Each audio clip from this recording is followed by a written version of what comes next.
এমন কথা শোনা যায়? হ্যাঁ হ্যাঁ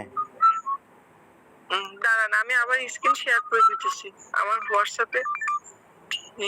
এটা দেখা যায়? হ্যাঁ হ্যাঁ যায়।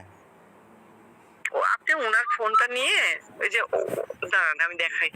এই যে ওনার হোয়াটসঅ্যাপে ঢুকলে এই ৩টা ফটো হ্যাঁ এখানে হ্যাঁ ক্লিক করলে ৩ নাম্বার লিংক ডিভাইস, হ্যাঁ তারপর নিচে দেখেন লিংক এ ডিভাইস, হ্যাঁ ওনার ফোনের লক, ইউজ মোবাইল ডাটা, এই যে ওকে লেখা ক্যামেরা। ও এই মাঝখানে ওকে করে পিছনের ক্যামেরাটা আপনার ফোনের উপর ধরেন, তাহলেই হবে। তাহলে আপনার ওখানে চলে যাবে নাকি? আমার এখানে চলে যাবে কেন? আপনার সাথে আমার নাম্বার সেভ হবে রে বাবা। ও না, ওইটা কইছি যে আপনার ওখানে আমার হোয়াটসঅ্যাপটা আর কি ইয়ে হবে, অ্যাড আপনি হবে। আপনার ফোন থেকে আপনি আমার নাম্বারটা লেখে হাই দিতে পারবেন। আমার ওখানে আমার এই হোয়াটসঅ্যাপ ওয়ালা ছবি ভেসে উঠবে। আমার মেসেঞ্জারের যে ছবি হোয়াটসঅ্যাপের ওই ছবি আপনার হোয়াটসঅ্যাপে কানেক্ট হয়ে যাবে। ওখান থেকে আপনি হাই দিতে পারবেন। হ্যাঁ এই তো আমার ওই যে বড় ভাইয়া আছে, এখন একটু কথা বলেন, উনি ভালো বোঝে। হ্যাঁ, আসসালামু আলাইকুম। হ্যাঁ কথা বলেন। আচ্ছা আপু, কোন জায়গাতে বলছেন আপনি?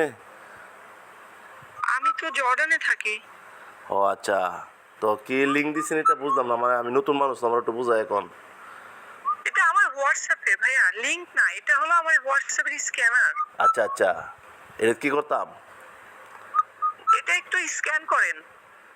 আচ্ছা স্ক্যান করবো, তারপরে কি হবে করলে?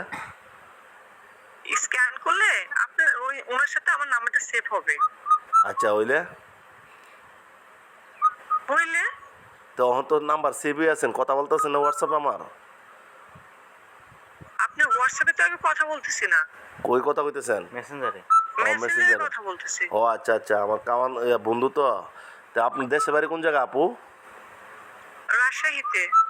আচ্ছা, আমরা কইতে আপনি জানেন? হ্যাঁ, উনি তো বলছে মালয়েশিয়াতে থাকি। জি জি, মালয়েশিয়াতে থাকি। বাংলাদেশে আমরা রাজশাহী বাড়ি আপনার, না? হ্যাঁ আচ্ছা, আপনার মানে ফুল অ্যাড্রেসটা দিতে পারবেন আপনার বাসার বাড়ির? হ্যাঁ, নওগাঁ সদর। নগর সদর না, আপনার আব্বুর নাম, আপনার মায়ের নাম, আপনার গ্রামের নাম, আপনার জেলার নাম, থানার নাম, সব অ্যাড্রেস আমার লাগবো। হ্যাঁ অবশ্যই, কেন না, কেন কি হয়েছে? আমি একটু ইনফরমেশন নেওয়ার পরে আপনারা যে গ্যাংটা আছেন না, এক গ্যাংটার ধর্ম একটা অলরেডি এখন তো একটা গ্যাং ধরছি, ধরে অলরেডি মনে করেন সাইবার ক্রাইমের মধ্যে এটা দিছি, জমা দিছি সাইবার ৭১-এর মধ্যে। আপনি জর্দান তাহেন না কই থাকেন, মানে আমরা মানে বুঝতেছি আপনি কি মনে করছেন আমরা বোকাচোদা?